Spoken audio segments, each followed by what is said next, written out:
This is the FRC Roundtable, coming to you all the way from Minnesota. Your host team 2052 Nightcrawler presents this weekly FRC gathering where FIRST robotics competition teams take cooperation off the field. Share your knowledge, give and get advice, solve a challenge, or celebrate what makes your team special. 3, 2, 1, go!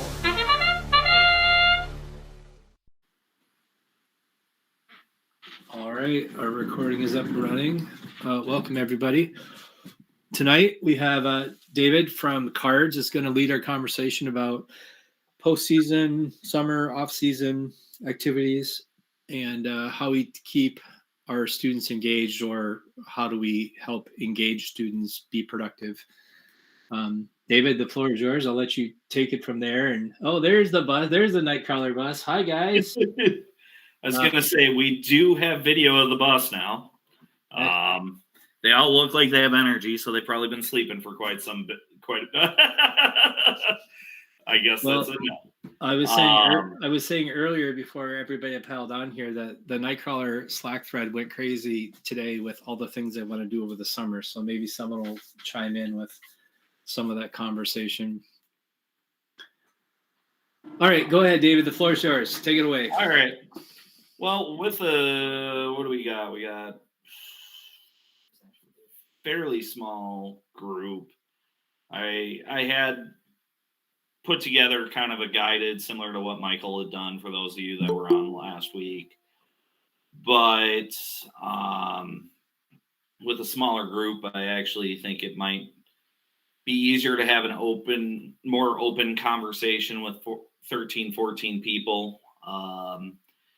Really, we've never really done spring. You guys haven't done much.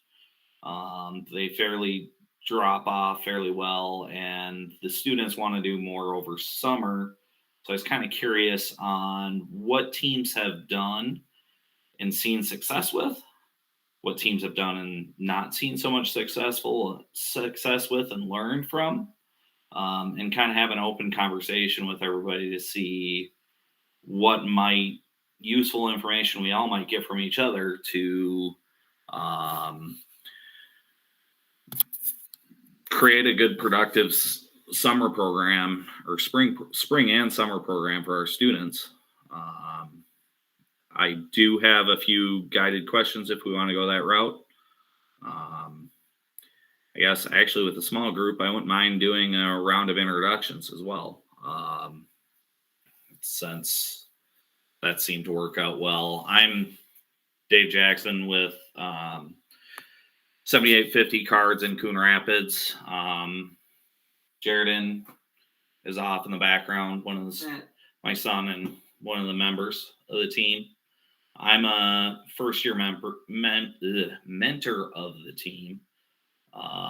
And then I'll just kind of go down alphabetically. If everybody could just kind of introduce themselves, what team they're with, and then, something you learned over this season, just as something nice.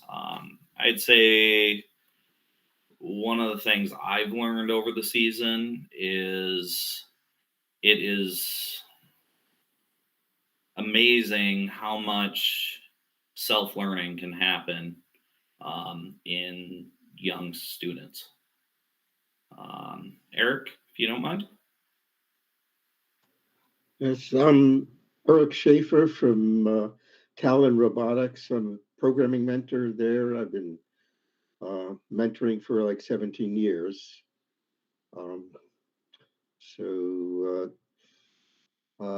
What's interesting programming-wise is a change that happened this year, and that's all previous students coming in to high school had some script programming capability, and because FRC has changed, so they're now graphics programming, there is not one student coming in this year or our freshman year that actually had any knowledge of script programming. So it's a new leap here to just from a instructional standpoint.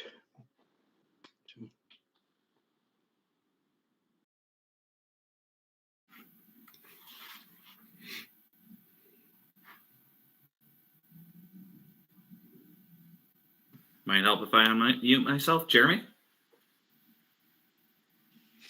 Hello, I'm Jeremy with 2181 Gears up in Blaine. Hello, Cards. I'm one of the head coaches there. This was my second season with Blaine. I've also mentored another team up in Alexandria before. What did I learn this year? That is such a good question. Don't use hollow 2x1 max tube as your frame perimeter. Make sure you put something in it, because we did an under the bumper intake and it got smashed at Duluth, basically in half. So lesson learned there. Swerve was new for us, so we were trying some things out, but won't do that one again. So Jonathan? Good evening.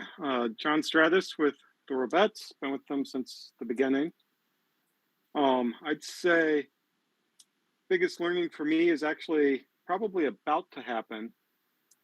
We just put out a survey to the team regarding how everyone is asking them to rate everyone else on how they fit in with our core values.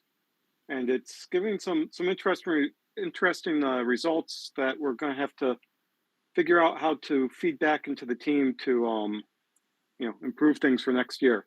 It's the first time we've done something like this, so it should be pretty interesting. I'd definitely be interested to hear how that turns out for you. Lana?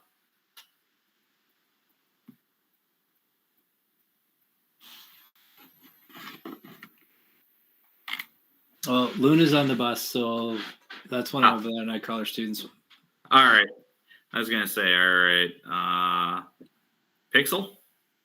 Hello. I should have joined on my school account, but I'm Philip Gunderson, lead programmer of 7850, soon to kind of be part of the whole programming team that we've got going on since last year. We had to kind of start our programming team from fresh, since everybody was pretty much a senior the year before I joined, which was this one. But this year, I pretty much went from very little scripting coding experience whatsoever, some in game development tools like Roblox and some Lua, to kind of getting really familiar with the Java and getting really familiar with the WPI library. And that was just something I really clung to this year, and I really hope to continue for my senior year next year, where I really hope to make improvements to the team. Sam? Hi, Sam Wieselman, 2847 out of Fairmont. This is my, 7th year as the lead mentor there. What did I learn this year? I don't know, a lot of things. Maybe one is, if you want to do well, working every match is more important than doing fancy stuff.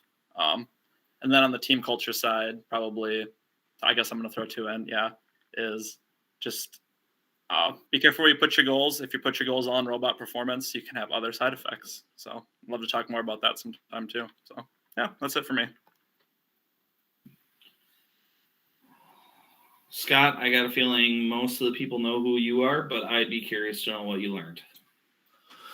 Okay, Scott Davis, Nightcrawler 2052. What did I learn this year? I learned, and I feel like this is going to be a big part of our summer activities, is that April Tags makes a lot of fancy driving and shooting possible, but it introduces way more issues than we've ever dealt with in the past.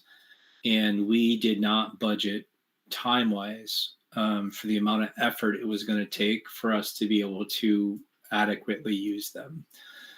So I guess the takeaway for us as a team is going to be, how do we even further shorten up our build time to make sure that we have enough time with the programming team to make sure that, kind of to Sam's point, is you can make a nice fancy robot, but if it doesn't do what you want it to do, then it kind of doesn't matter. And so I think that dealing with April Tags further compresses their schedule and creates other challenges. Stacy. Good afternoon, or I guess good evening, everybody. I'm Stacy Foreman, a finance mentor for 2472. Our bus just rolled in earlier today, so if I don't make a lot of sense, it's because I was on a bus for 20 hours. We learned that things beyond our imagination are possible. For us to be able to go to worlds, that was quite a bit of a surprise, and now how to get back. Like, how do we channel the energy that we have from the kids, the parents, the school, for that matter, toward building a bigger and better program in the future. All right. Tyler. Hey, I'm Taylor Noble, mentor for 2023. I think one small thing I learned this year is that our swerve is not nearly fast enough. It was hidden last year with all the tall robots and moving slow anyway, but it was a struggle this year. Yeah, it is surprising how many fast robots there were out there, especially watching champs. Some of them were really scooting around. I will kind of just do a guided, as I said, guided discussion on, keeping kids engaged through spring and summer, to keep the development, keep the forward momentum going. It's definitely something that we've struggled with. I know last year, basically only a couple of kids were showing up to meetings after competition. Granted, half the team graduated. And then this year we're seeing a lot of students that are interested.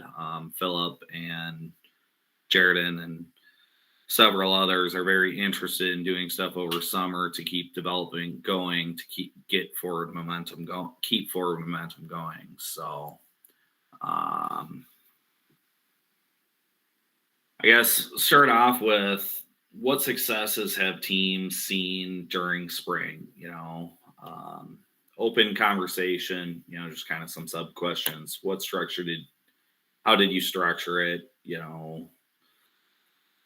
What percentage, or, was it a good percentage of the team, small percentage of the team that was active during the postseason? And what would you change this year? I guess if you're repeating something similar this year.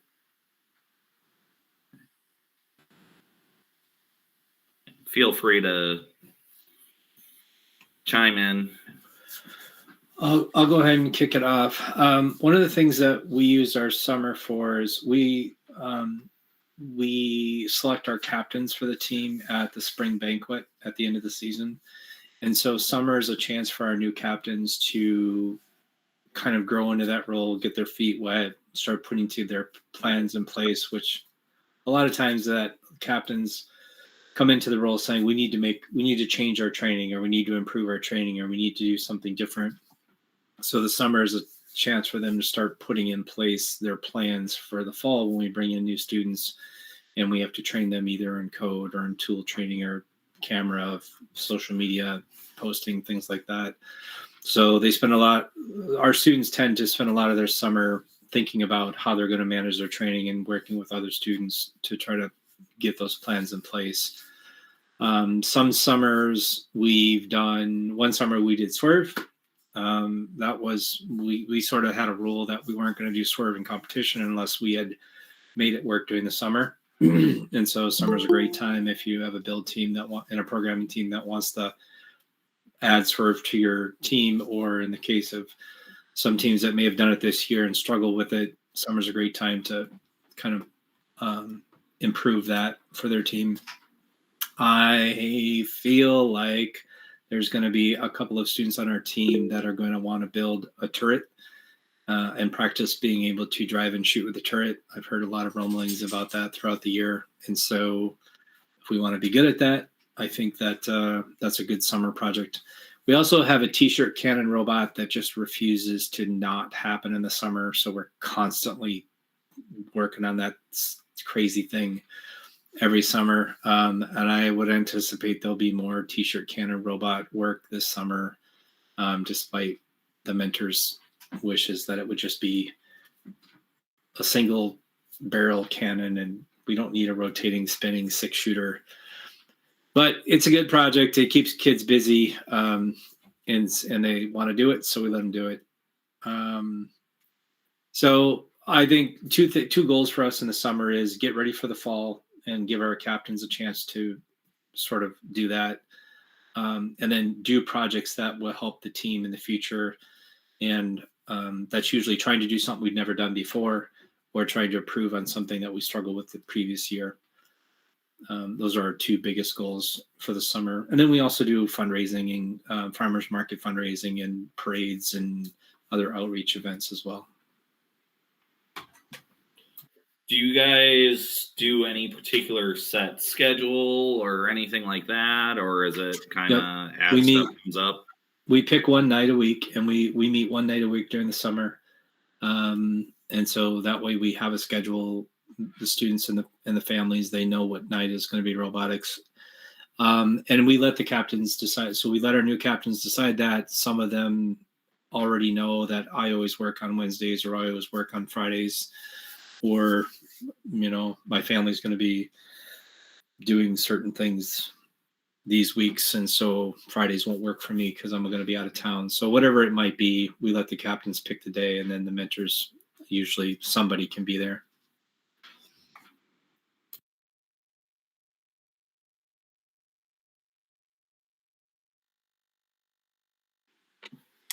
Last year, 2472 did a lot of those off-season things that you don't quite get to in the build season. So they redid the pit, tried cleaning out our robot room and organizing things and figuring out what we did have and what we would need to buy for the next year, and really getting on top of ordering for some things. Like we made the decision to buy Neos because they were available instead of trying to wait for other things. We just wanted to have stuff so we could go when build season came around. And they do a couple of community ed classes too. One for younger kids and one for more upper elementary. Brings in some funds and some good exposure in the community as well. Stacy Jordan had a question for you. Yeah, this is more of a question for everybody. I know our team, Cards, has really struggled with keeping people involved after competition. People seem to really stop showing up. How do teams kind of keep that momentum going, keep people showing up, keep people excited after competition's over? Because our team went from 20 people to now we have 8 people showing up after comp. It's kind of something that we struggle with, to keep people motivated and keep people coming in after a competition. I can only talk about previous years. I don't know what the captains have planned for this year, but they've always been looking at a project, like they call it the demo bot. And that's the one that they might start with the swerve drive on. And it just keeps adding. It's they're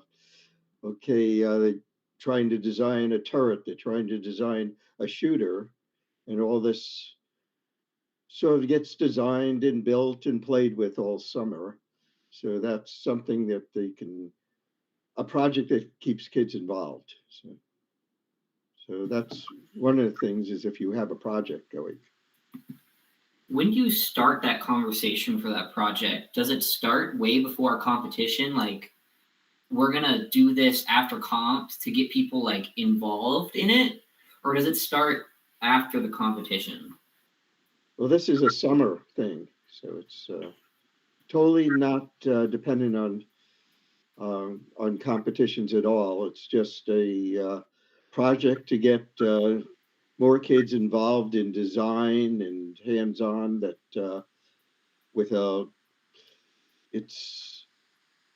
a lot more laid back in such that we haven't completed one yet.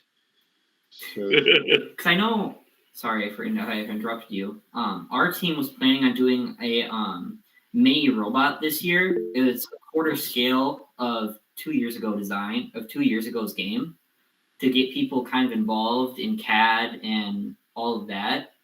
But people didn't really seem interested. So we tried to come up with tons of other projects to get people interested, but nothing really stuck.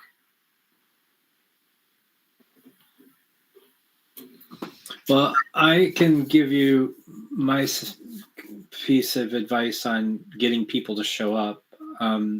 We just let anybody come that wants to come. I think in past years we've had anywhere from 5 people to 10 people show up on a 35 to 45 person team, and that's okay with us. I mean, the kids that want to be there, they're the ones that are going to get the most out of that time. What we don't want to do is we don't want to have a meeting where we have a bunch of people show up saying, what do I do? Because we want really summer for them. We want them to be sort of self-directed of, I'm here because I have a project that I want to work on. That's fantastic. And if somebody comes and says, well, how can I help? Or I want to do something, that's great. And they can find another student that they can work with to do things. But what we don't want to do is we don't want to have 20 students show up and have 15 of them with no project and nothing to do and standing around looking at the captains or the mentors for us to give them a task. We, of course, want to support them with whatever task they want to do. But if I think there's a good chance this summer we might have kids that are like, I want to work on LEDs for the pit. I'm like, awesome. What do we have to do to make that happen?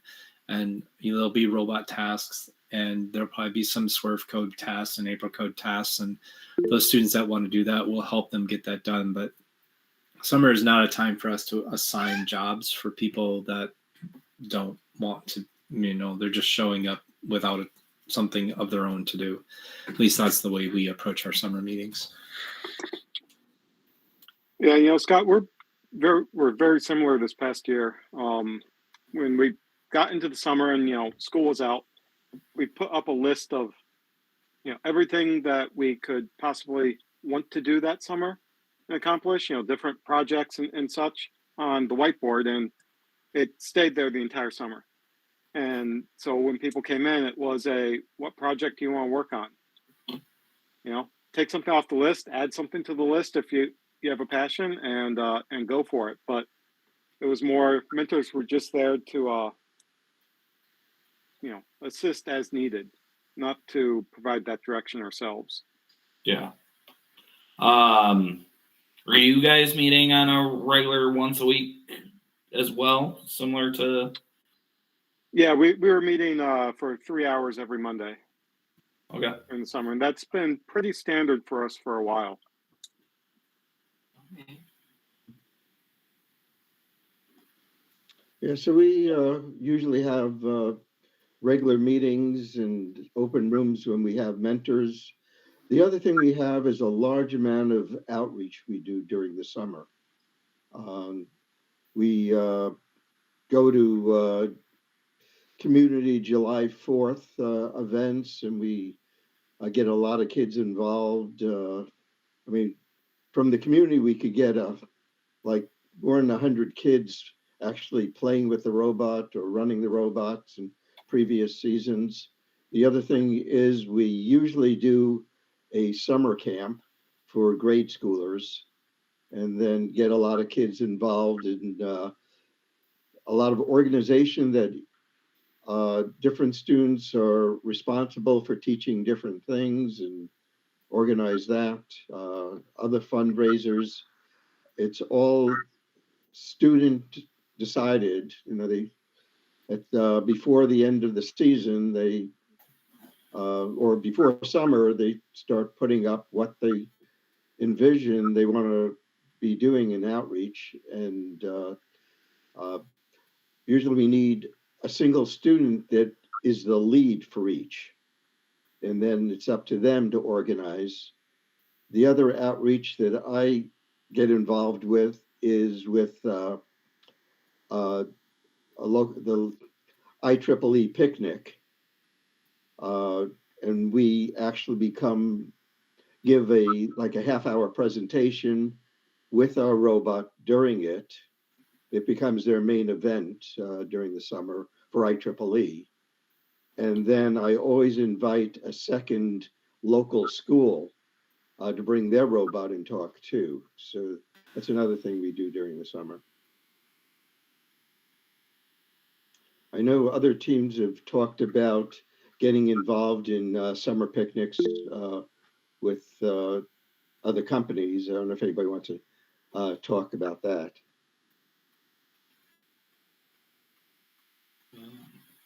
Go ahead, Sam.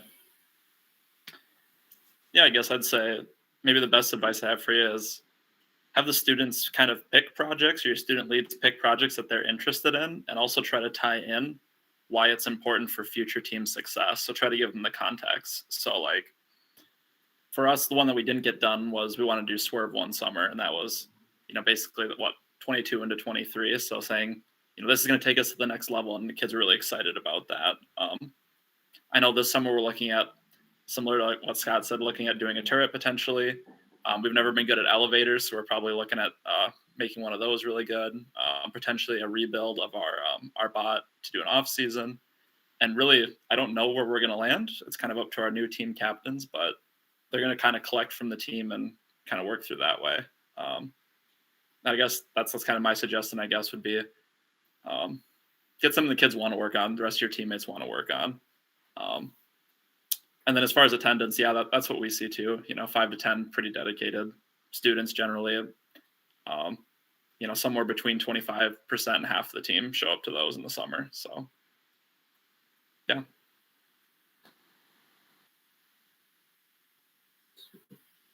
Jordan, you got any other questions you got a crowd full of experience here to ask questions that can give you good advice. I'm also presuming a lot of the teams get ready for the state fair. So that's another, I guess, highlight kids like. So I'm expecting some of the other teams here demonstrate there. Yeah, I'd be curious how many teams are doing the presentation. I know Laura had said that she's tried it in the past and didn't get much interest from the team, but I think the team dynamic has changed. Yeah. So Tom, you're doing it. Nightcrawler always does the robot demo day. We pick a weekend and go on one of those days. Okay. We went last year and our kids had a blast. Just team up with Blaine. They're just right down the road. If only I hadn't done the magnet school. The Centurions go. I think this will be like our 5th year in a row, at least that I remember. Yeah, Philip.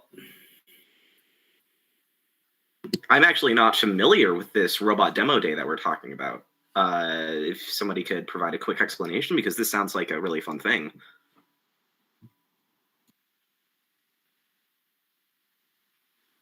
The education building at the state fairgrounds, you can take your robot there and you leave it, and then you can sign up for a day. And I don't know if does anyone know, do they do the robot demos during the weekdays, or is it only on the weekends?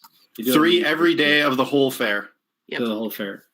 Okay. So, so you leave your robot there, and then people can walk through and see all the robots, and then you come and you demo your robot 1 or 2. I think some teams do it 2 days. We only ever do it for 1 day. The unfortunate part, and this is a frustrating part for me, is you lose your robot for almost an entire month. And I grow really frustrated by that, because if you're trying to teach your kids some programming concepts or work on some new mechanisms for the off season, it's a month. I mean, the summer is not that long to begin with. And if you have mentors who are burnt out and they don't want to start summer meetings right away and they want to take some time off, pretty soon the next thing you know is you have 4 or 5 weeks, and then the state fair comes and you lose your robot for 3 to 4 weeks, and then you get it back and school starts. And so I think it's unfortunate that you have to bring in your robot so early to have them there. But that's the game you play if you want to demo at the state fair. Our students love it, though. I will say that, just like can't remember who else said this, but our students enjoy it. There's a robot parade. They push the robots down the street one of the days, so it's a good deal. So with you guys bringing up you working on your robot over the summer, is that a common thing? Teams working on improving a robot over the summer? It is for some teams. I know that Fire Bears, that's how they did Swerve. So they took Swerve chassis. They took their top of the robot off their tank drive from the previous year, plopped it on a Swerve drive, hooked everything up, and they played their 2 off-season events with Swerve drive. If you struggled a lot with your robot this year, you're like, man, I wish we would have done something different. Here, summer's a good opportunity for you to rebuild your intake mechanism to do something different. I feel like a 4-bar mechanism is a great thing to learn how to do, especially if you have a big packaging problem. And you're like, how do we get a 4-bar mechanism so that when it folds up, it's in this position, and then when it folds down, I can able to pick up? It's a great summer project because it takes a ton of math, takes a lot of CAD work. You'll have to CNC some parts a few different times to get it right. Good off-season projects. Like I already mentioned, Swerve's a good off-season project, but then it gives you a goal, because if you compete at MRI or Mini or EMCC or Get You Gumi or any of these other off-season events, then it gives you a goal of, we got to get this thing working and before our off-season event starts, because that was our summer project, is we're going to learn how to do a 4-bar intake, or we're going to learn how to do a turret, or whatever it is your team is learning how to do. Not everybody does that, but some teams do. And you'll see them show up to a Mini or an MRI with a completely different robot than what they competed with the year before.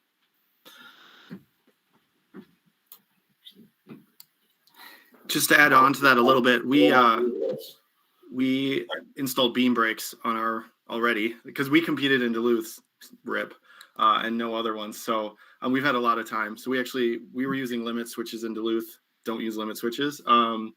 And we swapped them out for beam brakes now. So even just that kind of small thing was a big thing for us who have not had experience with that kind of control system before. And it's a small thing, it took a couple hours, but it'll help next year. Gave the students the experience and the knowledge, so now they're one step closer to whatever the challenge is. You got another question? Somebody raised their hand. Yeah, I was going to say another one we're going to dive deep into is it's a good chance to revisit the fundamentals. So, I probably mentioned in my intro about some reliability stuff, and we're going to go through and say, how do we make sure our Swerve modules never break again? Like, that'll be a goal for next year. Never, ever, never, ever, ever. What do we have to do? And then we're going to do a deep dive on wiring too. We melted a power panel, and we kind of realized that we were doing some things that, I don't know, just because it turns on and runs in the shop does not mean it's competition ready. So we're gonna revisit those too, very likely.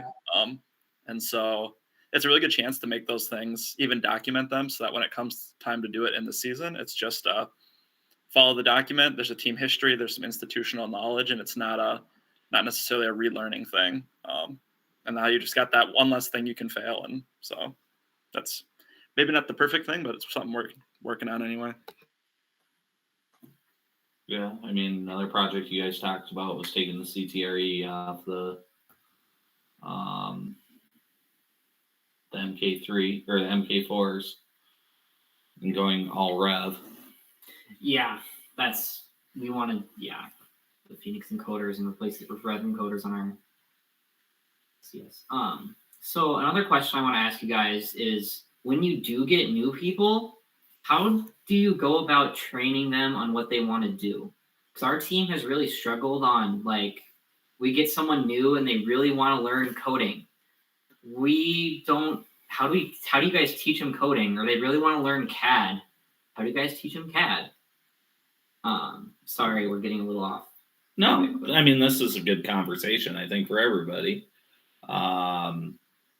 Especially, we're a small team. What was it? 15 total? It was, I think, 22 people that would semi-regularly show up in total. And we don't have a large mentor group. No, it's 3 mentors in total that aren't in college. Oh, our off season, we have many sub team or subgroups, each with a lead. So we have a programming lead. Their job is to hold classes every week during off season, or when school starts all the way to build season. That's their job, or what they're attempting to do is teach the other kids an hour a week programming. The same thing with design. The design team, every week, they're teaching CAD. The other thing we do with our team is all the tools in the room, everything from cutoffs to all the hand tools. Every student every student needs to do a sign off. So we have classes there that they have to have their hands on every tool and then get a sign off during the off season. And it seems like everybody's enthusiastic to be able to learn these things. So when it comes build season, if anybody needs to run anything, they then are prepared.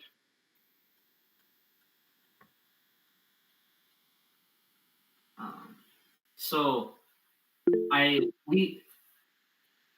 sorry. Go ahead, Jeremy. Oh, you can go. I was going to ask another question. So you can go. We have not done this, so this is me recommending something that we haven't even done. I just put it in the chat. It's like they call them first robotics badges. So it's just, I think this was some teams in Michigan. Correct me if I'm wrong, if someone knows. Killer Bees are on the list, so it has to be Michigan. They have 8 different categories, kind of, and then they have up to 1, 2, 3, 4 levels, and it just has some good ideas on like things, even just small tasks you can have the students do. Again, we have not implemented this yet, but I have some ideas on how to at least implement pieces of this maybe next fall. We had 13 or 14 ninth graders show up last fall every day, and that was really hard. That was a really big challenge. And then I actually had a baby in the middle of that, so that made it even more kind of like ridiculous. But so I'm trying to be more intentional this year about helping people find a spot that they're comfortable in, because we had people kind of going all over the place, and they didn't kind of lean into anything.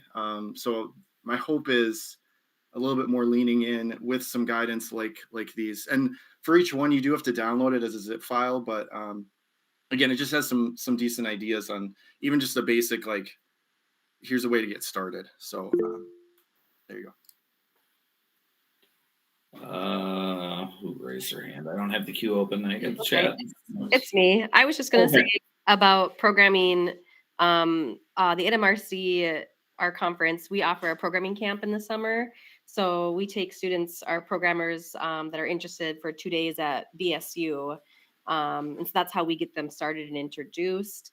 And then after that, then they work with our lead programmer during the season, where after they're introduced, then they're more looking or starting to use the programming as the lead mentor kind of looks over their shoulder and does some guiding. But I think that offering that programming camp really does help for programming, per se, at least for our kids. Yeah, that's definitely something I think we're challenged with this year. None of our mentors were very adversed in Java programming. Java is my least favorite language, and I don't program on a regular basis anymore in life, so it's even worse. I do have to say that Philip did definitely step up to the game with the little we had for him. Luckily, we had our returning student from last year that came in when he could, active in college. It was, Saturdays here and there when he could, but that's probably was one of our biggest this year. So I have a question. On those teams that do weekly classes, our team tried to do that this year. I'm our engineering lead. I tried to do a CAD class. It seemed that, well, I'm not the greatest teacher, I'll admit that to myself, but it seemed that team retention in the class wasn't very great. Like, they would prefer to goof off and they would prefer to do other things. Focus, you mean? Yeah, focus, like, get them in the class. How does teams deal with, like, having a fun activity or having something that people would want to come to and would want to actually learn? How do teams deal with that? Well, did you have a CAD program that they could all run on their own computers? No, we use Fusion 360, which we run on the school desktops. Okay, that is something we had before. We were using SolidWorks, which could only run on our computer in the room. Our students decided that they would go to, was it Onshape? And then every student could then be working on their own computers instead, even though it wasn't as powerful, let's say. But then they could get assignments and actually get involved rather than having to share one computer. Yeah, they were able to have, because we actually used one of our, we have the Fab Lab in our school. Fab Lab, which has desktops. So they each had their own desktop, but it wasn't something. Onshape would be nice because they could take it home and learn. And exactly. So they could all use their own school computers at home to do projects and learn, rather than having to be in the classroom with somebody else or have a dedicated time. It's just, it was a decision they made, and now the idea is getting more kids actually involved and interested. I don't know if this is answering your question. No, it totally is. It's telling me that we kind of need to look at the kind of things that we're using versus our process, but our process definitely does need to work on. Thank you. I will say too that we were in a similar boat. We were using SolidWorks for a number of years, and we would usually have one or two students that would do CAD. And when the pandemic happened and we were trying to figure out what are we going to have students do when they're at home, how we run a robotics season, we switched to Onshape because we had some students who all they have is a Chromebook, and Onshape works even on a Chromebook. It'll work on an iPad. So we switched to Onshape, and I would say it's one of the best decisions that we have made in terms of switching platforms or tooling. Now we have students that are like, I don't have anything to do, and we're like, make us a trap mechanism. Now it turned out that we never really came up with anything good, but every single student could go make their own copy of the current robot CAD and have their own copy. They weren't worrying about messing up the official copy that our primary CAD student was in charge of. And they could go start monkeying with that CAD all they wanted. And then if they designed something really good, and we had that for the climbing teeth on our climber, we had that for the camera mounts, we had that for a few other 3D printed parts where students would make a copy of the CAD, they would design a thing, they would show that to a mentor, to our CAD lead, and then we would just import that. They would take their part off their copy and import it into the official robot part, and now they've got a part on the robot. Onshape has just made collaboration so simple. Instead of having to upload and download from GrabCAD or whatever it might be, everybody has access to the official robot CAD, and you have to be careful about different people messing up different parts and do a good job of using version history and things like that to be safe about it. But Onshape has been just a game changer for us in terms of collaboration. Now, back to your training question, I can relate to this a little bit from lessons learned from programming training. I was primarily a programming mentor for a very long time, and the last 2 years I've been focusing more on the CAD group. But I will say that we went through so many different iterations of how do we improve our programming training, and we tried a guide at your own pace programming through GitHub. So the wiki would have all the lessons in the wiki, and so you would clone the repo, which was a base code repo, and then you would start adding to it. You'd go through the wiki lessons, and we did that for basically teaching the core concepts of Java, not so much the core robot training. And what we found was that kids don't read, they copy and paste. And so they would copy and paste in code, and then they would say, this doesn't work. And it was because they had 6 main methods, because they just went and found all the code and copied in all the methods. And you're only allowed to have one method main in code. And so we were like, did you read this? And I'm like, well, no, I just pulled in the code. And like, well, this is a lesson. It's not a copy paste. So then we went to the classroom model, which I think is what you're describing, where every week we would have classroom setting instruction. And that year we actually had the computer science teacher at the high school. She was mentoring, and she would, the whole season, she would just go through and she would teach computer science. And what we found is that not all of our kids can make every single meeting. And so as soon as you missed 1 or 2 meetings, you were so far behind, there was no way you were going to get caught up. And because there was no sort of instruction guide, it was not possible to get caught up. And so we had students that would miss a meeting and they would just completely get left behind. We tried a hybrid approach where we had a text-based, go at your own pace learning, and then one of our programming captains recorded videos to go along with that. He was never very happy with the quality of those video trainings that he had done, and so he didn't widely release it. And then if you want to tweak your instructions, it makes it even harder, because then you got to go back and re-record your videos to go with the new kind of training that you want to do. And it seems like every year our programming captains want to do things slightly differently, and so doing all that video prep makes it even harder when you start changing the curriculum a little bit. So I think what has worked the best for programming and also for CAD is to have a fixed set of online sort of tutorials you go through. So we send all of our programmers through codecademy.com, and they do up to classes. So they do the Java training through variables and conditional statements up to classes. And then we say, okay, once you get to classes, then come talk to a mentor or a captain, and we'll find the next thing to do. And sometimes that's, I'm going to say the magic word for Jeremy, mini trials. So we do mini trials in the fall, and we have kids that are programming kind of kit parts, chassis, and doing basic motor mechanisms. Or I guess one year we had pneumatics on a mini trials bot. And so we teach them hands-on how to code a robot.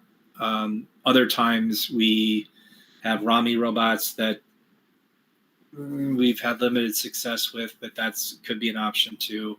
And so we kind of one-on-one work with those students to teach them some of those things, or sometimes 1-on-2. Maybe we can get 2 students that are at the same place and we can teach them at the same time. But it really becomes a kind of a hands-on, one-on-one once you teach them the basics of programming. We do something similar with CAD. We do sort of classroom instruction, and we'll do it 2 different nights for 2 different groups of students. So if you can't make the first one, then hopefully you can make the second one. And we have everyone in the room CAD a battery clip. So they CAD a battery clip, something that can be 3D printed. They can then learn how to run the 3D printer, and we can teach them how to use the calipers and do measurements in CAD a battery clip. And so we teach them the fundamental concepts of shapes and how you build shapes out, something to be 3D printed. And then after that, then we do a similar thing where we teach everybody, we put together a swerve chassis. So the nice part about it is if you use MKCAD, which is a plugin for Onshape, there's this huge library of basically everything Rev sells, everything Andy Mark sells, McMaster Cars, entire libraries in there. I think the SDS modules are all in there too. And so we teach people how to import parts, which you're just importing the SDS modules, and you select we're using Rev motors or we're using Krakens or Falcons, and you pick your module setup and plop, there's the sort of module. You go buy your max frame, max tube, 1x2, you connect all those together, and we teach kids how to import parts and how to build an assembly. And then we make them use the skills they made for designing a from scratch battery clip to design bumpers. And then they have to design those bumpers and then attach them to their assembly. And that's a couple of weeks.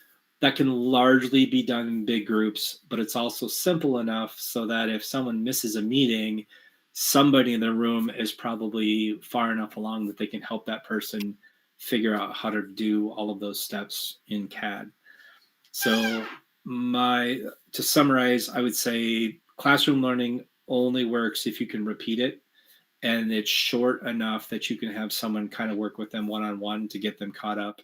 And then after you get the basics laid out, the only training we've found that really works when you move into more advanced stuff is to do it sort of one-on-one or 1-on-2, and you lean on your veteran students to help you bring the new students along.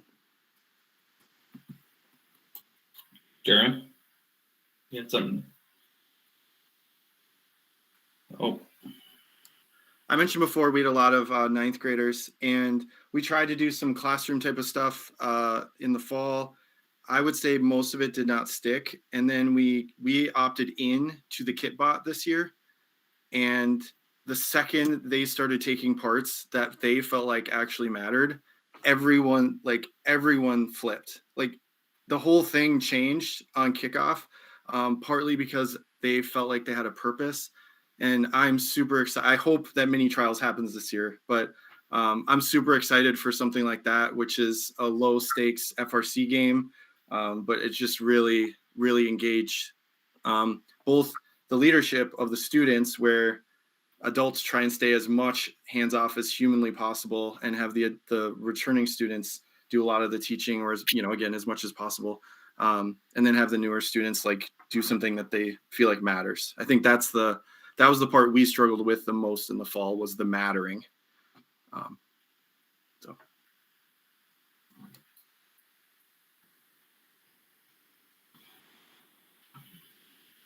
Yes, we ventured a little off, but I think it was a useful conversation. So, and a lot of the training and stuff was stuff that they were talking about developing over summer. I know Philip had talked about developing a programming training and stuff like that. So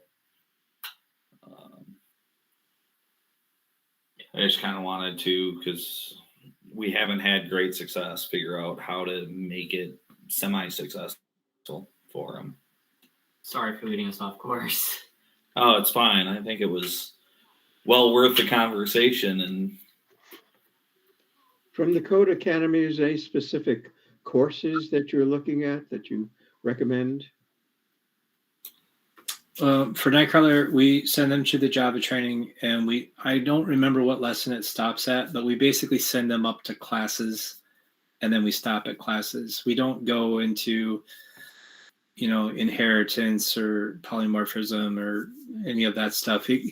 There's so much in Java that we want to stop them before they dive deep into this stuff that very few robotics teams ever do.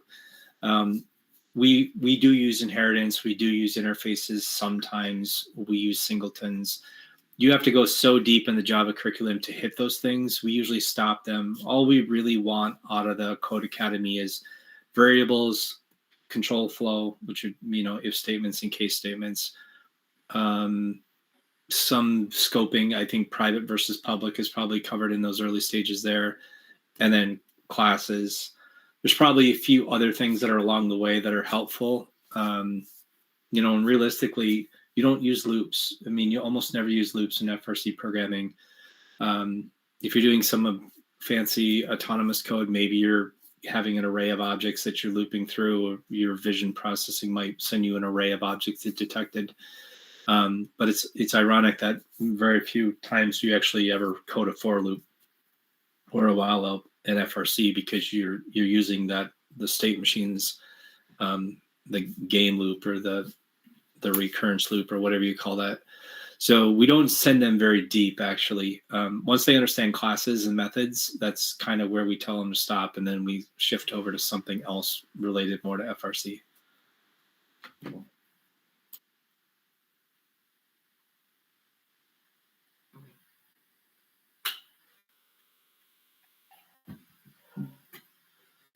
Alright. Any other conversations? I guess I'll open floor to anything. Yeah, I have a question here. So last year, I think our team struggled with, especially with state happening 2 weeks after Worlds or whatever. How long of a break do you take before you start your summer? Because people have opinions on it. Have they had problems with not taking enough break, taking too long, losing momentum, holding momentum? Just get people's experience. I guess I'll share ours. I feel like last year we kind of went from state, got really fired up after that, and kind of jumped right into summer stuff. And I don't know if everyone really got a chance to catch their breath and think and plan, and it would have been better to take a couple weeks off and really think, what are we going to do when we're in the shop? How are we going to use shop time? What can we do to prep to use that shop time well? And not be, oh, we're motivated, let's show up, and then stare at each other and say, what do we do, right? Give the team leads, give the student leads some chance to develop into those leads and do some planning and things too. So I think, of course, this year we didn't qualify for Worlds or State, so we did get that break built in, but kind of looking long term or whatever, saying what fits for us, and kind of curious, open the floor to hear what other people have found works.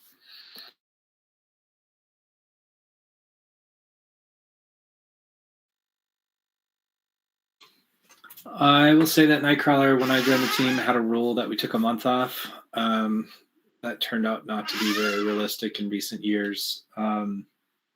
This year, it's not going to be realistic either, because we have to move all the stuff that we need for the entire summer to a different school.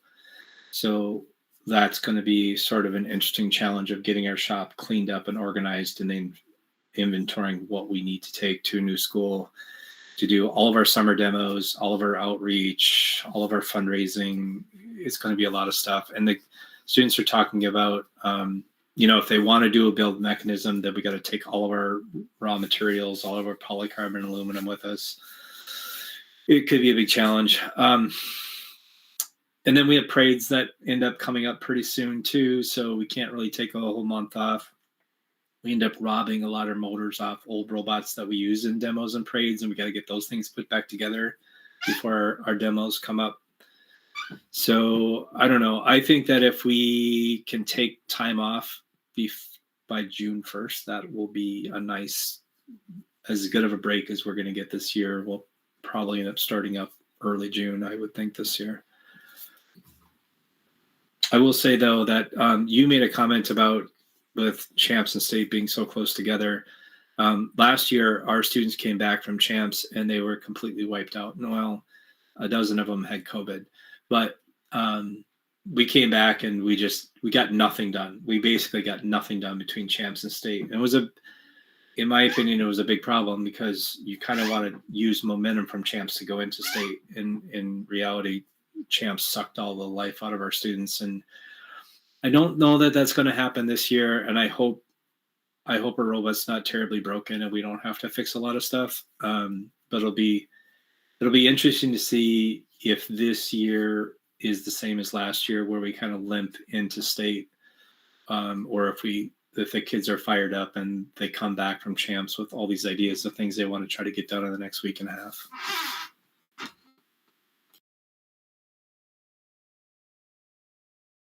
Sounded like your Slack was blowing up from what you were saying earlier. Yeah, one of the mentors was trying to get some ideas out of his brain on the plane ride. Or I don't think he took the bus down with the students, but he was like, before I forget about this, and he dumped some things out there. And it was in the captain's channel, and our captains jumped on top of this. I want to try this, and can we do this, and could we buy this? And they were fired up. For being on the tail end of a 22-hour bus ride, I was surprised that they were already thinking about next year. So I think the enthusiasm is probably there where it wasn't there last year. We'll see.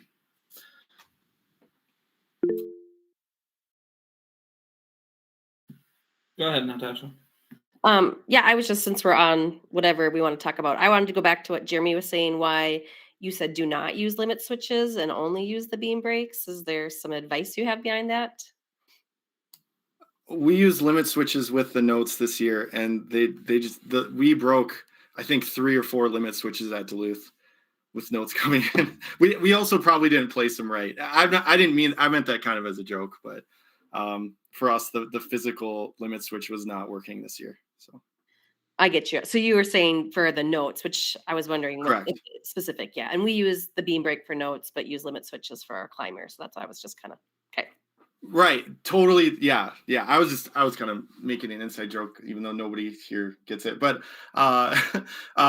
anyway, that was just an example of a small thing. I agree, limit switches definitely have their place. So I didn't think it was a joke at all. We break every limit switch we've ever put on a robot. So you have to be very strategic about it. In fact, I got frustrated with the number of limit switches we were breaking, and so one weekend I catted up a 3D enclosure to protect our limit switches. I'll find it, and it's on the Nightcrawler Thingiverse. I'll go find it and I'll drop it in the Slack. We actually did use it last year.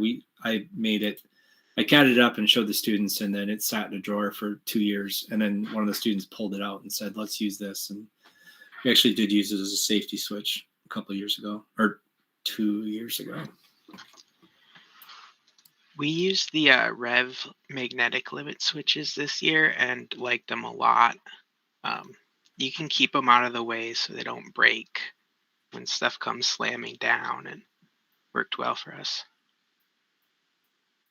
We tried to put a limit switch on our robot this year, and I swear that thing was military grade. You could not depress that thing with a note, no matter how hard you tried to push down on it. It would not break if you threw it on the ground. I don't know where we got that limit switch, but it was impossible to break. Yeah, it also didn't work for the situation, but No.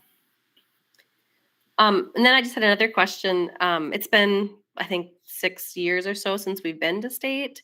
Any advice about it? I know it's changed a little bit about the night before is a little bit more with getting your robot set up and stuff like that. But any advice? Because it's been a long time since I've been there, and I know we're kind of excited, but we want to make sure that we perform well and kind of get through everything properly.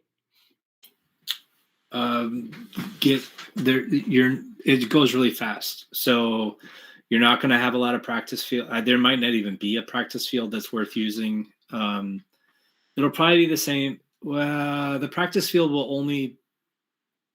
Well, does anyone else remember? I feel like last year the only practice field we had was because teams brought elements, because we didn't have first practice fields, right? So That's it's right. hard to say. Nightcrawler has brought some practice field elements in previous years. If wants us to bring a speaker and an amp, I don't know if they can fit that in our trailer with our other stuff. We'll see. But I wouldn't count on anything kind of being worked out on practice field or in practice matches. Like you might see at a regional. You're just not going to have that much time. It's really quick turnarounds because there's only 36 teams as opposed to the 60 you may have seen at 63. You saw 10K or 56 in the other events. So really fast turnarounds. Having a robust robot that is ready to go. I mean, hopefully by this time in the season you have all that, but be prepared for things to go really quick, and you kind of got to be ready from the get-go. If you come planning to work it out while you're there, you might run out of time to do that.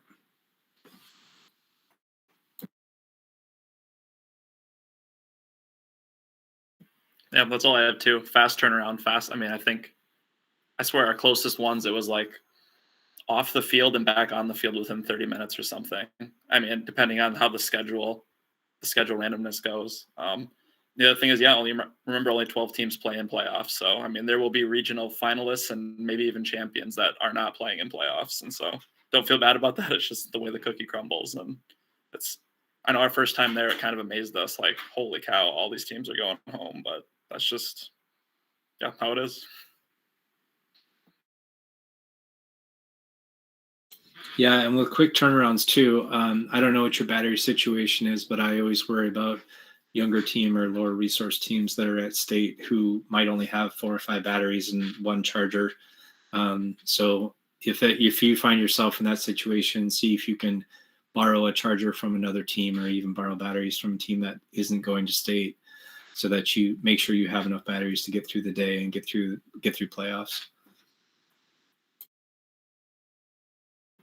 I guess loading in the night before and getting inspected is pretty smooth, really relaxed. It's not, if you've been to a regional at like 10K or whatever it is, there's almost half as many teams, so it's a lot more relaxed, a lot of space, which is nice. But yeah, it's kind of all the things that stand out anyway.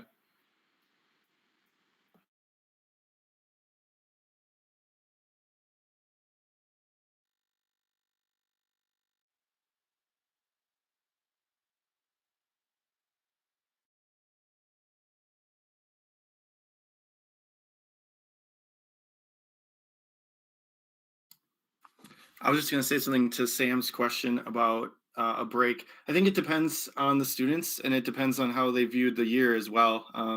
Last year, we ended up making it to state, and we took a decent amount of time off after that, partly because we had a lot of seniors graduate, and partly because I wouldn't say we weren't complacent, but we felt like we did what we needed to.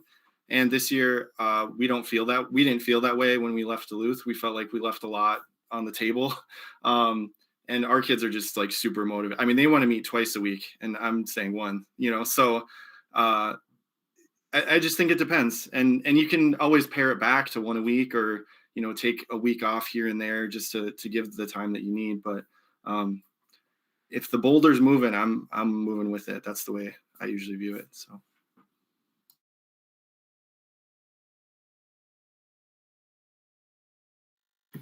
Yeah, I think that's probably where our team is sitting, where it's like, okay, we have improvement to make. Let's start making it. That's why there's momentum with a good chunk of them, a decent chunk. Not as many as Jared would like, but we're just struggling to find places to put it.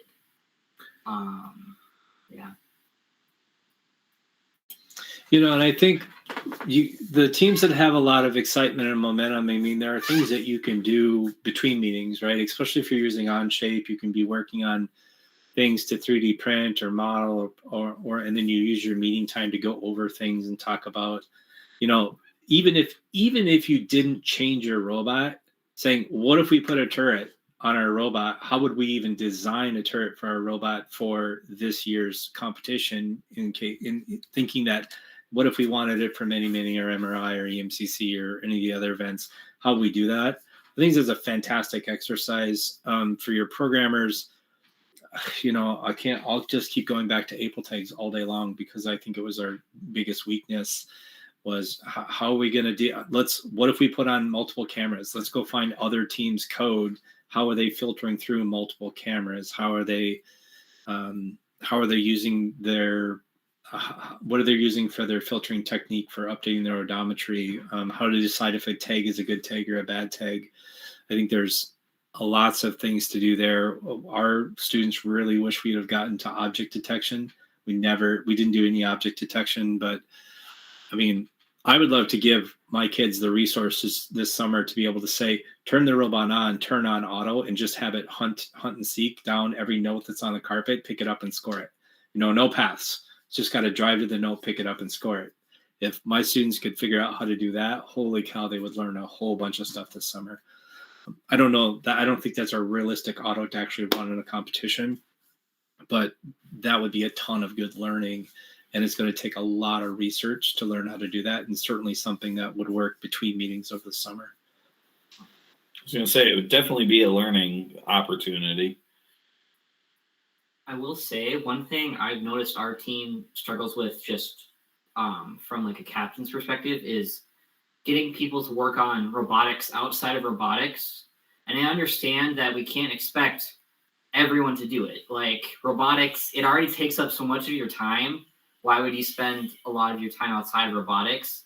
But when you like publish like a Google Classroom form where it's like, fill this out if you want to be like, or if you want to apply for captains, or like, who do you think should be a captain? You know, we're trying to get people to fill stuff like that out. We're just not seeing much success with that. Or like, what are ideas for next year? Put it on a Google Doc, like stuff like that. We're just not seeing much success with like robotics outside robotics. Well, you're not going to pull everybody in the summer. That's not Yeah. a realistic expectation. But maybe you need to step back. Maybe there might be a reason why your fellow students aren't very excited, and because maybe they're burned out. Maybe they feel like they've learned everything there's to learn about robotics. Maybe you need to do something fun. Those the Barbie Jeeps that little kids ride on, they drive around. We turned that into a remote control car one summer. And so we had an RC car that was 3 feet long and 2 feet wide and would jump over, it would go in and out of the ditches and around. You could drive it around the baseball field and in the dirt and do donuts. It was a fun project. And that's something kids are like, yeah, let's make a whole bunch of huge RC cars and set up a huge track. We ended up only making one. We've had talks about making like a whole fleet of them and doing gigantic Mario Kart type RC car racing. But that could be fun. Our students love working on the t-shirt cannon robot. You drive out there in homecoming and you shoot t-shirts into the stands at homecoming or significantly over the stands. And sometimes they get excited about that kind of thing too. So, maybe take the learning out of it. If there's something that kids want to learn how to do, then do that. You guys are up in Coon Rapids. You have a whole bunch of open space. 3D print and launch model rockets. Do something like that. Anything that is fun and different and interesting that kids might want to do. Maybe you need to hide the learning in something that is different and new. Make it more experimenting and having fun. Yeah, and that's one thing I was trying to get ideas, like what would people want to do, and people weren't like saying, hey, let's do this, but maybe that's just something I'll need to work on, or I'll need to just, instead of presenting it as a doc, I'll have to present it as like let's sit down for a day and let's talk about over the next 2 months, let's figure out what do we want to work on as a team. But that's not important right now. We have a little different approach. We have what's called team building, and we have games have absolutely nothing to do with robotics, and just the kids get together and just show up and just play games. I don't know, some of the things they come up with is I haven't even heard of, but it's, as I said, it's a team building rather than have anything at all with robotics, and just get the kids enthusiastic about playing together and learning about each other. So it's a little different thing than the days we work on robotics, but something the kids seem to like. Eric, it's funny you bring that up. I was actually just going to ask, does anybody do anything completely out for come back. Team building exercises? Go ahead, Ben. Oh, I was just going to say that maybe it's really hard to get people to respond to open-ended questions. Maybe like your leadership team should think of what you think is fun, and then just put out a poll. People like that way they have and they get to express an opinion, but they still get input. Just maybe the way you present your information, just something simple like that. I mean, we also discussed that I think during the summer we'll have weekly or bi-weekly team meetings, and you start out going over what your plans are for the summer and what you're going to be working on. And then the last half of each meeting is just building, or it's has nothing. Again, it's just playing games to get to learn, know each other, and that's the last half of the meeting. So it's just built into the sort of the psyche of our team. Yeah, our team could definitely use more of a sense of community. I was going to suggest working backwards from team goals too. So, like for us, let's say one of our team goals is to be more reliable on the field. Well, what does that mean our summer project should be? A way to kind of create buy-in, right? So take your goals for the upcoming build season and work backwards from that. And that maybe you can get some ideas or some buy-in what you want to do. Another approach, maybe. Okay.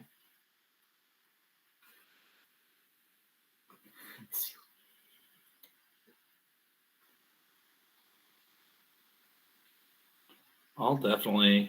Yeah. Great ideas. I really appreciate it. I know this isn't what we were kind of set to talk about today. Was kind of. Well, it is and it isn't. I mean, we ventured on and off, but we talked a lot about summer activities that people do and stuff. And ultimately, if everybody learns something, that's all that matters. It was a great conversation, I believe. Don't underestimate the value of building relationships with other teams. Nightcrawler hosts a Section 4 picnic every summer. We started it last summer, and we plan to continue doing that. But the idea that you can build a relationship with students from other teams, and then now you've got an Instagram handle or Snapchat or whatever the kids are exchanging, where you can reach out and say, "Hey, are you guys using this thing or that thing, or do you have a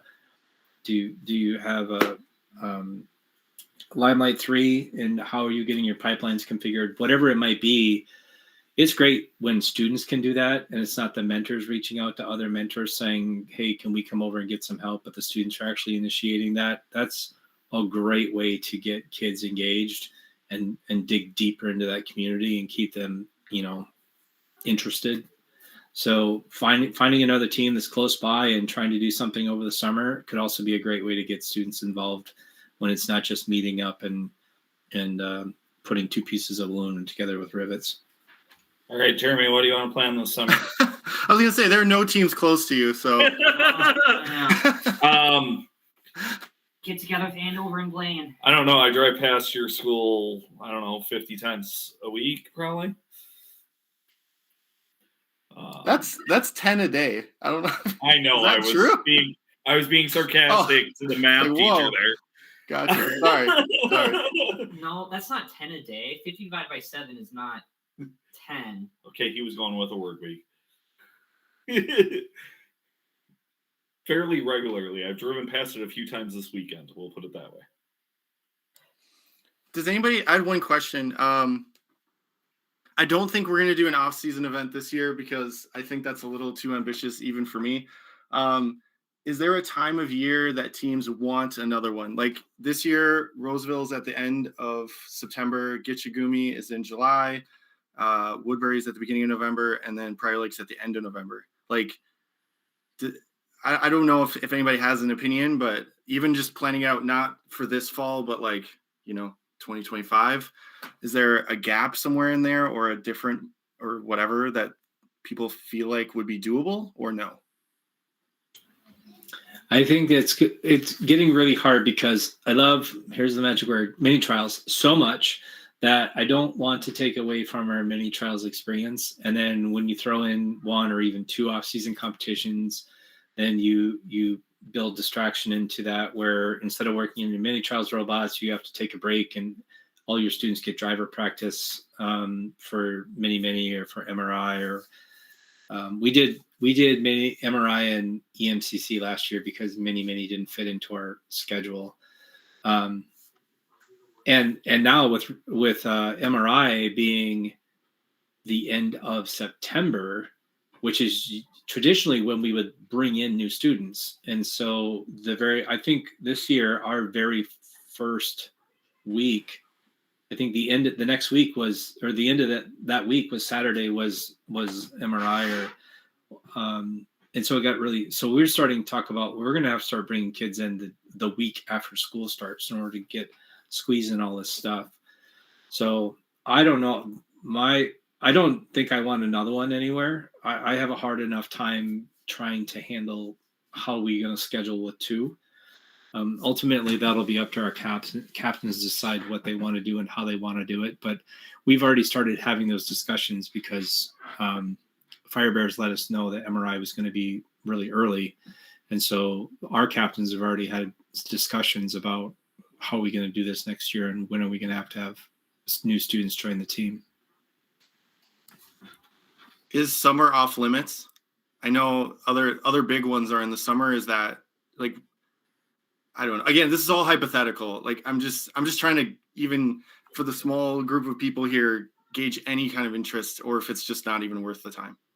I think the last time Nightcrawler went to Gitchigumi was 2016 or 2017. I didn't go. But first of all, is Gitch running again? I know they took a couple of years off, but they started again last summer, right? It is happening this year. And I mean, what about one in the Twin Cities? So like, what if there were two in July, one in Duluth, I don't know. I'm just throwing. I'm just not sure what the attendance would be. I think you'd have to do, if you did it in the summer, you'd have to do it early enough in the summer that you could still capture all the alumni who want one last hurrah to go. If you did it beyond the first week of August, I think you'd miss all of your students that are heading off to college, and they're just like, there's no way I can take a weekend to go do this. So I think if you did one in the summer, you'd have to do it early enough in the summer that you would be able to catch your alumni. Otherwise, I think you'd lose too many members of your team that you wouldn't have enough people that would want to go. One thing we've talked about, and I don't know if anybody's seen it, has anybody seen, what is it, Terabytes out in Southern California that does the mini FRC? Is that something people would be interested in? It's quarter-size robots. Our team is looking at setting up something, at least setting up the infrastructure this year, and maybe looking at doing a competition down the line. And is this quarter-size robot, is this something you do in the fall? It would be over the summer. It's kind of a summer project for our team or other teams.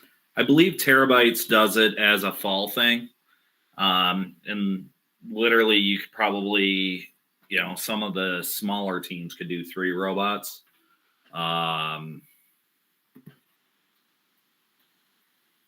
David, are you guys familiar with mini trials? We have not. No, I'm not familiar with it. So mini trials is it's a fall competition where they make up the game. Lightning Turtle started it, and Technocrats have sort of taken it over with the help of 2 or 3 other teams. I honestly don't remember the other teams that have been helping, but I know that Jason Herzog was sort of the point person on that. I think also No Mythic was a big part of it last year too. I want to make sure I give credit if I'm remembering everything correctly. But anyway, they designed a whole different game. It's a whole brand new game, and they play on half a field. You are required to use a kit of parts chassis, or if you design a chassis from scratch, there's a price limit on, I forget what the price limit is, but you can't do swerve. It's way too expensive to be under their price limit, unless you were to 3D print everything on the swerve and use, I don't know, bag motors or something inexpensive. So the whole goal of mini trials is that, the way that Nightcrawler runs it, which I think falls into the spirit of the game, is all of our brand new students who've never been on the team before build the robot. Our returning students who are not captains act like captains, and our captains act like mentors, and our mentors walk around and put Band-Aids on people's fingers.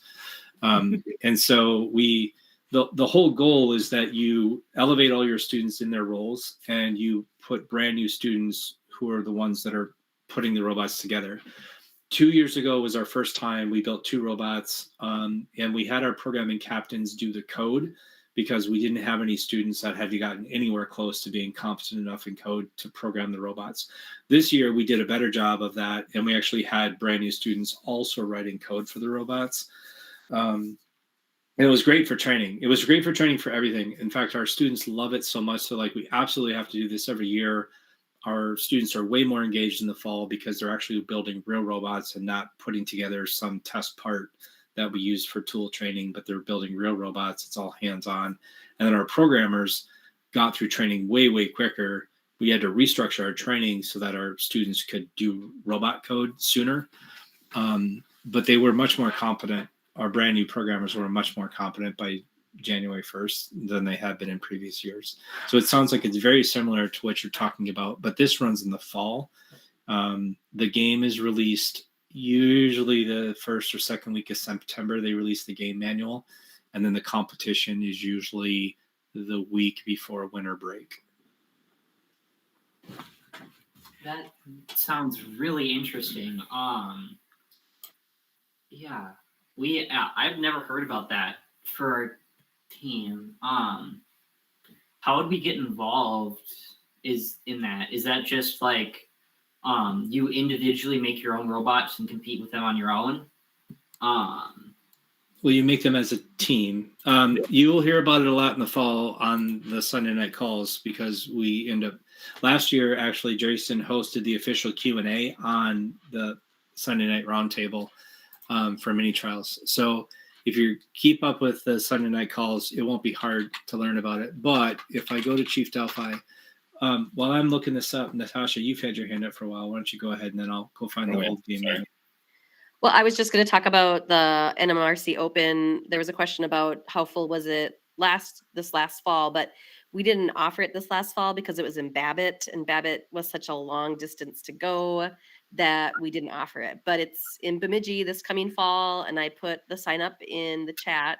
So it's, first come, first serve. So, but there's plenty of places to stay in Bemidji, and it's really a good time.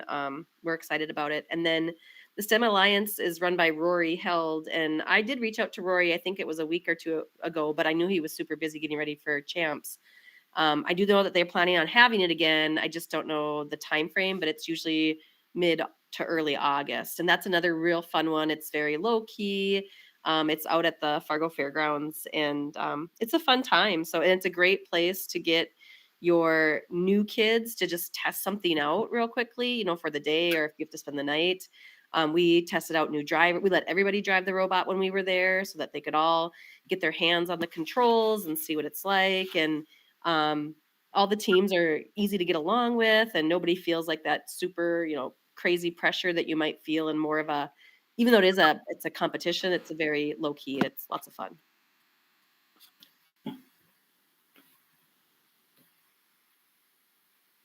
I threw a link into the chat here. If you Google Hopkins Robotics mini trials, and it's MINNE trials, TRIALS, you'll find the link to it for anybody who's rewatching this on YouTube. But if you go out to Chief Delphi and you search for MINNE trials, you'll find a bunch of links. It used to be called Turtle Trials. That was 2021. 2022, it was called the Test, which it looks like on the thread there, it was still listed as, it was called the Test, but TEST was T period E period S period T period. And you can go out and you can take a look at the different game manuals. They try to use either game elements that were from a previous year, or that was easy to access and find. So we used pool noodles one year. There were the yellow 7-inch balls from Infinite Recharge one year, and then last year they used the wiffle balls from 2018. What the heck was 2018 called? It was Fuel. Steamworks. Steamworks. Yeah. Steamworks. They used the wiffle balls that were Fuel from Steamworks, and so I mean, the thing of it is that if you have a robot that can just drive around and push something through a hole in the wall, you probably have a robot that can score in these things. So a lot of plywood, a lot of cardboard, a lot of duct tape. The robots are intended to be ugly and not polycarb, not aluminum, because you're putting these things together with hand tools, and you have brand new students that are making these things. So it's a good way to get kids engaged early and to teach them the basic concepts of stuff, of building a robot and wiring and things like that. We can't say enough good things about it. We love it. It's an awesome. We're so glad that they're doing it, and it's been a big help to our new students. Yeah, that looks similar, but a little bit bigger scale than what at least Terabyte's mini FRC is. It's literally like the robots are yay bit fit in your hand. They're quick, easy fields. It's literally what they've done is quarter size previous games. So do you know what they're using for a control system then? Are they using a RoboReel? They're actually using Arduinos. Okay. Which then brings up the, with Java being such prominent, especially in our area, the challenge there of you can't really necessarily use it as a Java programming tool. They've actually now switched to a bunch of their LMs have gone off and developed their own company supporting it and created their own controller. I'm Googling now. What was it? It's Terabytes, but then what is the name of their game or their program? Mini FRC. There's actually a link in the chat. Oh, good. If you want the company that the alumni started, it's called Alfredo Systems. Got it. And it's using their kit of parts, it's $30.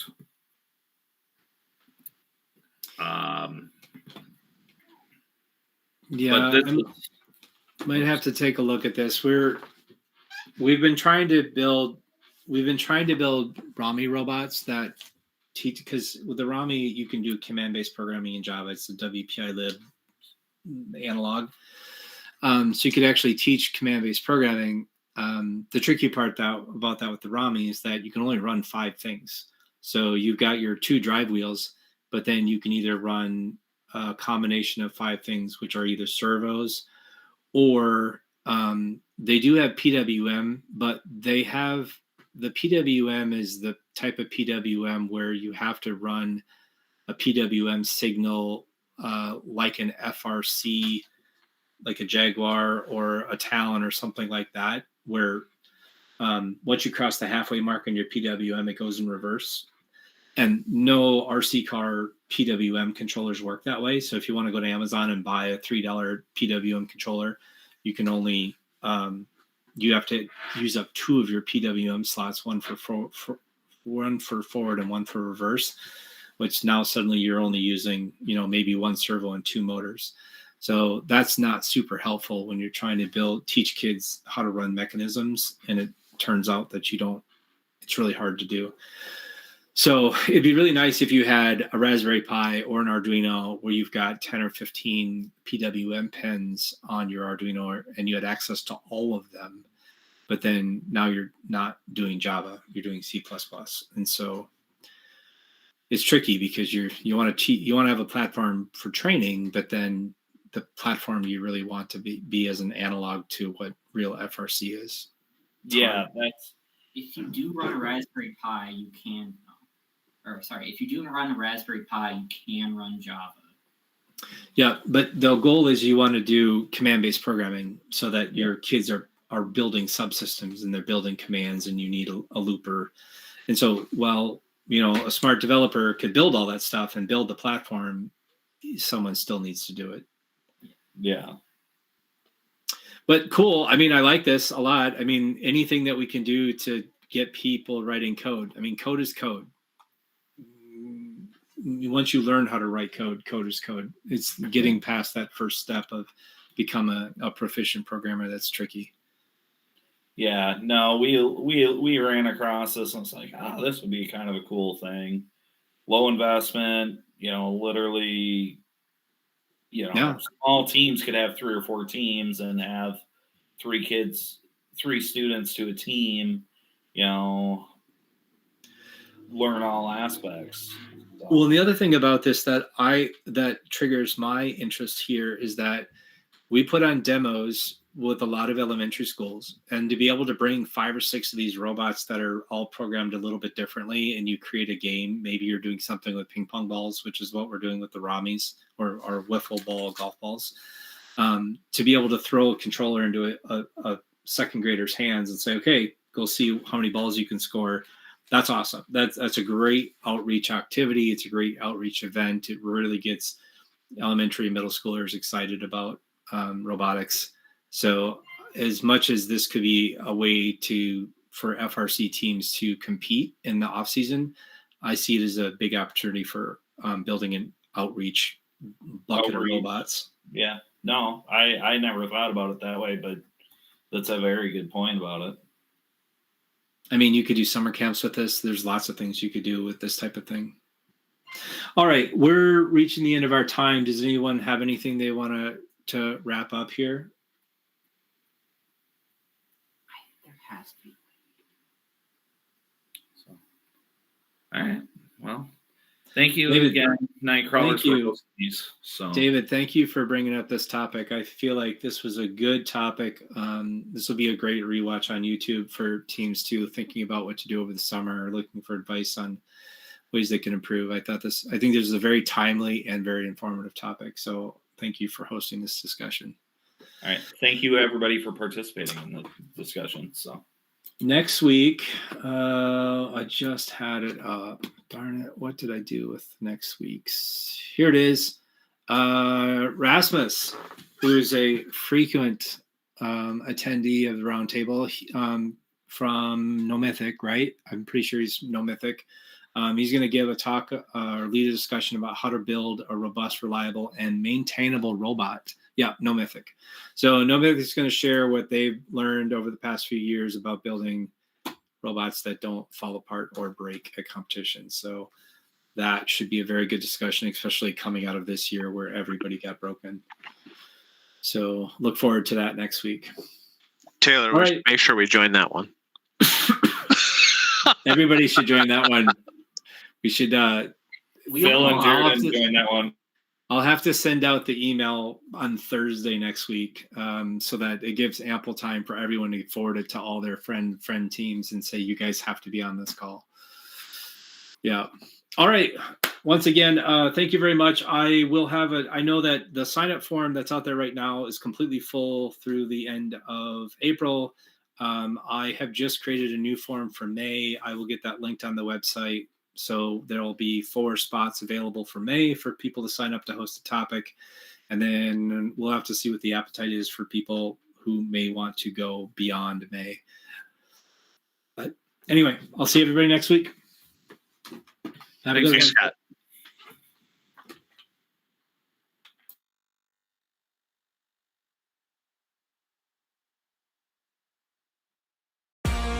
That's it for this week's FRC Roundtable. Join us live all season long, every Sunday night. Visit the website at team2052.com/roundtable to sign up for weekly invites. In the meantime, keep building, keep learning, and we'll see you next week.